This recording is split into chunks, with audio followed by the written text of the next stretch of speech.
नमस्कार मैत्रिणींनो, मी कविता फॅशन या माझ्या यूट्यूब चॅनलवर तुमचं अगदी मनापासून स्वागत आहे. बघा, शोल्डर उतरते. नेहमी हाच प्रॉब्लेम असतो की गळ्याचे शोल्डर उतरते. तर गळ्याचे शोल्डर उतरते म्हणजे आपण गळा मोठा घेतला, यामुळे गळ्याचे शोल्डर उतरत नाही. तर आपण गळ्यानुसार हा जो शोल्डर असतं, हे जे शोल्डरची रुंदी असते ती आपल्याकडून कमी जास्त होते. आता या ठिकाणी मागचा गळा आहे 10 इंच आणि समोरचा गळा बघा काहीतरी 5.5 इंच आहे हा समोरचा गळा. तर तुम्ही काय करायचं, जर तुम्हाला जमतच नसेल, गळा जर जास्तच उतरत असेल तर समोरचा गळा तुम्ही लहान ठेवायचा आहे, मागचा गळा तुम्ही वाढवायचा आहे. तर दुसरा असा प्रश्न आहे की हा जो मोंढा असतो बघा, हा जो मोंढा असतो हा आपला जास्त झालेला असतो. आपली रुंदी किती आहे ही रुंदी बघून घ्यायची. समजा इथं आपली 10 इंच, पावणे 10 इंच किंवा 10 इंच रुंदी आहे ही. म्हणजे आपण अशी तिला असं ओढतं घेतलं तर 10 इंच म्हणजे आपला फिटिंगमध्ये ब्लाऊज हा येऊन जातो. तर या ठिकाणी ही जी मोंड्याची गोलाई आहे ती कस्टमरच्या अंगावरती मापून घ्यायची आहे. कस्टमरची किती आहे ती.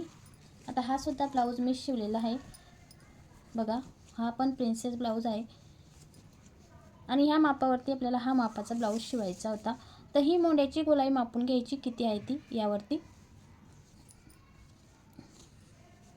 अशी बरोबर टाईटमध्ये मापून घ्यायची आहे. आणि आपली जितकी त्या ब्लाऊजची आलेली आहे तितकीच आपली इथं यायला हवी. आता आपली 9 इंच तिथं आली होती आणि आपली इथं सुद्धा बरोबर कोपऱ्यावरती 9 इंच आलेली आहे.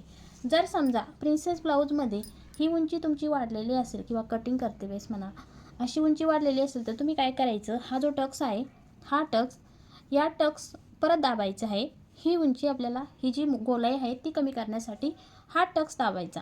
किंवा तुम्ही शोल्डरची ही मोंड्याची उंची जर तुमची जास्त झाली असेल तर तुम्ही इथं शोल्डरला सुद्धा दाब देऊ शकता. यामुळे ही मोंड्याची उंची कमी होऊन जाते आणि शोल्डर उतरत नाही. हा मुख्य प्रॉब्लेम असतो आपलं जे शोल्डर उतरतं. तर तुम्ही असा बदल करायचा आहे प्रत्येक वेळेस.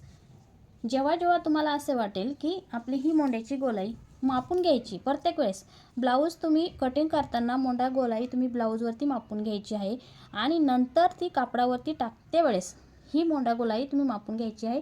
ही शोल्डरची उंची जेव्हा टाकता, अशी उंची आपण टाकतो, जी उंची आपण ब्लाऊजवरती टाकतो ती अशी मापून घ्यायची आहे. आता इथे बघा, आपण इथं शोल्डरवरती टेप ठेवलेला आहे आणि ब्लाऊजवरती आपण इथं उंची मापून घेऊ अशी. तर 5.5 इंच आपली ही उंची आहे. म्हणजे आपण जेव्हा आपण कटिंग करते वेळेस किती टाकली होती, 6 इंच टाकली होती. तर आपली शोल्डरची स्टिचिंग झाल्यानंतर ही 5.5 इंच उंची आलेली आहे. ही उंची अशी टाकल्यानंतर आपण इथं असा आकार देतो गोलवा.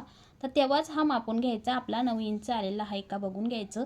जर आपला इथपर्यंत, आपल्या या रुंदीपर्यंत आपला 9 इंच मोंड्याची गोलाई आली तर ब्लाऊज हा परफेक्टच बसणार, हे मी तुम्हाला ठामपणे सांगते.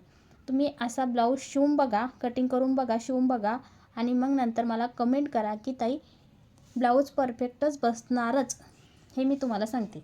फक्त काय करायचं, कॅप हाईटची उंची जी आहे ती बरोबर घ्यायची, जी आपल्या बाहीच्या उंचीनुसार, या उंचीनुसार कॅप हाईटची उंची घ्यायची आहे. तुम्ही कॅप हाईटची उंची कशी काढायची, जर तुम्हाला माप जमत नसेल तर तुम्ही डायरेक्ट असा तिरपा टेप पकडायचा, असा बाहीवरती असा तिरपा टेप पकडायचा असा, आणि इथून आपल्याला अर्धा इंच शिल्लक सोडायचे. तिरपा टेप पकडल्यानंतर अर्धा इंच शिल्लक सोडायचे शिलाई मार्जिंगसाठी, समोर अर्धा इंच सोडायचे शिलाई मार्जिंगसाठी. हे मात्र नक्की करायचं आहे. तर चला भेटूया दुसऱ्या व्हिडिओमध्ये. Bye bye.